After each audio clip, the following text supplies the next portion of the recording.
ফারহান আখতারের পরিচালনায় তৈরি হচ্ছে ডন 3। বলিউডের অন্যতম জনপ্রিয় ফ্র্যাঞ্চাইজি হলো ডন।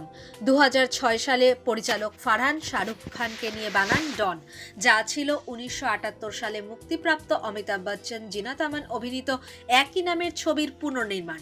তারপর 2011 সালে ডন 2, দুটি ছবি বাণিজ্য সফল। ডনের তৃতীয় পর্বটিতেও ফারহান চেয়েছিলেন শাহরুখকে, কিন্তু শাহরুখ রাজি হননি। শাহরুখ প্রস্তাব ফেরানোয় ডন 3 এর জন্য রণবীরকে নির্বাচিত করেন ফারহান।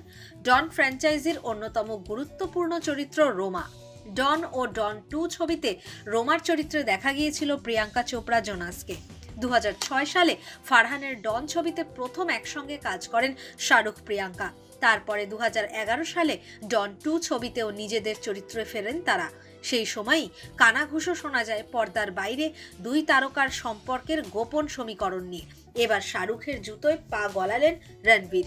রোমার চরিত্রে চূড়ান্ত করা হয়েছে কিয়ারা আদভানিকে, তাও নাকি রণবীরের সুপারিশেই। এবার এই চরিত্রের জন্যেই নিজের জীবনে এখনো পর্যন্ত সর্বোচ্চ পারিশ্রমিক পেতে চলেছেন কিয়ারা। ডন 3 এর জন্য কোমর বেঁধে নামছেন ছবির প্রযোজকরা। বলিউডে বেশি বাজেটের সিনেমা তৈরি হয়েছে এর আগেও, কিন্তু পুরনো ফ্র্যাঞ্চাইজির তৃতীয় পর্বের জন্য যে বাজেট ধরা হয়েছে তা নাকি সত্যিই অনেকটা বেশি। সাধারণত শুটিং শুরুর আগে ছবি তৈরি করতে ঠিক কত টাকা খরচ হবে তা নিশ্চিতভাবে বলা যায় না। তবে শোনা যাচ্ছে ডন 3 তৈরি করতে প্রায় 275 কোটি টাকার একটা বাজেট তৈরি করা হয়েছে। এই ছবির জন্য কিয়ারা পাচ্ছেন প্রায় 13 কোটি টাকা। যদিও এই বিষয়ে অভিনেত্রীর তরফে নিশ্চিত করে কিছুই জানানো হয়নি। খুব শীঘ্রই ওয়ার 2 ছবিতে কিয়ারাকে দেখা যাবে ঋত্বিক রোশন ও জুনিয়র এনটিআর এর সঙ্গে।